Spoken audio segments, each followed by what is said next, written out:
নমস্কার বন্ধুরা, পিঙ্কি কিচেনের সবাইকে স্বাগত। আজকে আপনাদের সাথে শেয়ার করব সুস্বাদু একটা বেগুনের রেসিপি। ভাত, রুটি, পরোটার সাথে কিন্তু অসাধারণ খেতে লাগে।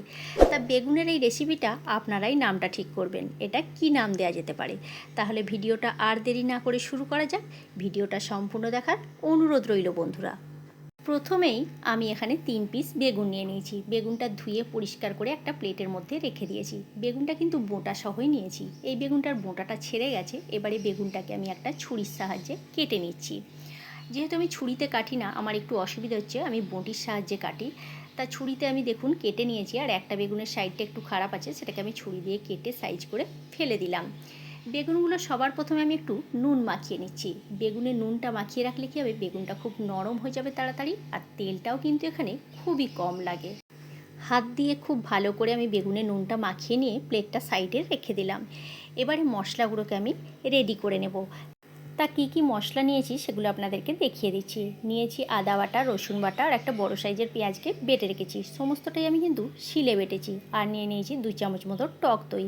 আর একটা বাটতেও আমার বাকি রয়েছে, যেমন চারমগজ, কাজু আর পোস্তটা, এটাও আমি শিলের মধ্যে বেটে নেব। এবারে চলে যাচ্ছি আমি মূল রান্নাতে। বেগুনগুলো থেকে কতটা পরিমাণে জল বেরিয়েছে দেখুন। একটা কড়াই বসিয়ে দিয়েছি। কড়াইয়ের মধ্যে দিয়ে দিলাম বেশ কিছুটা পরিমাণে সানফ্লাওয়ার অয়েল।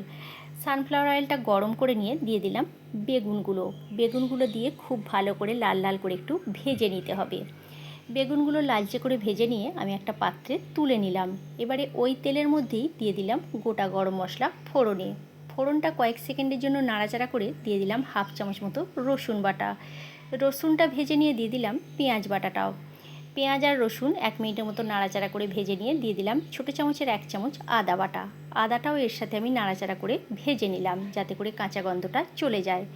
এবারে দিয়ে দিলাম 2 চামচ মতো টক দই। টক দইটা দিয়ে খুব ভালো করে আমি আবার একটু কষিয়ে নিলাম। গ্যাসের ফ্লেমটা মিডিয়াম টু লোতে রেখেই রান্নাটা করছি। টক দইটা কষানোর পর আমি এবার বাকি মশলাগুলো দিয়ে দিচ্ছি, যেমন 1/2 চামচ মতো কাশ্মীরি লঙ্কার গুঁড়ো, সামান্য নুন আর স্বাদ মতো চিনি। কষিয়ে নিয়ে দিয়ে দিলাম চারমগজ, পোস্ত আর কাজু বাটাটা। আবারও খুব ভালো করে কষিয়ে নিলাম, যাতে করে মশলার গা থেকে তেল ছেড়ে বেরিয়ে যায়। ততক্ষণ পর্যন্তই মশলাটা আমি কষিয়ে নিয়েছি। দেখুন মশলাটা খুব ভালোভাবে কষানো হয়ে গেছে। এবারে দিয়ে দিলাম 1 কাপ মতো জল। জলটা খুব ভালো করে আমি এখানে মিশিয়ে নিলাম। এবারে ঝোলটা ফুটে উঠলে আমি এখানে ভেজে রাখা বেগুনগুলো দিয়ে দিচ্ছি। বেগুনগুলো দিয়ে 3-4 মিনিট আমি এখানে ফুটিয়ে নিলাম।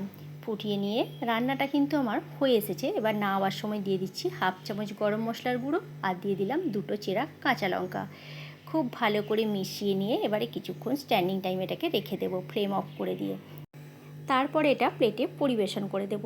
তাহলে কেমন লাগলো রেসিপিটা অবশ্যই জানাবেন। ভালো লাগলে বন্ধুবান্ধবদের সাথে শেয়ার করবেন। আর যদি নতুন বন্ধু হয়ে থাকেন তাহলে আমার চ্যানেলটা সাবস্ক্রাইব এবং ফলো করে নেবেন। আর একবার হলেও রেসিপিটা বানিয়ে দেখবেন। আজকের মতো তাহলে এইখানেই বন্ধুরা, নেক্সট আবারও কোনো নতুন ভিডিও নিয়ে ফিরে আসছি।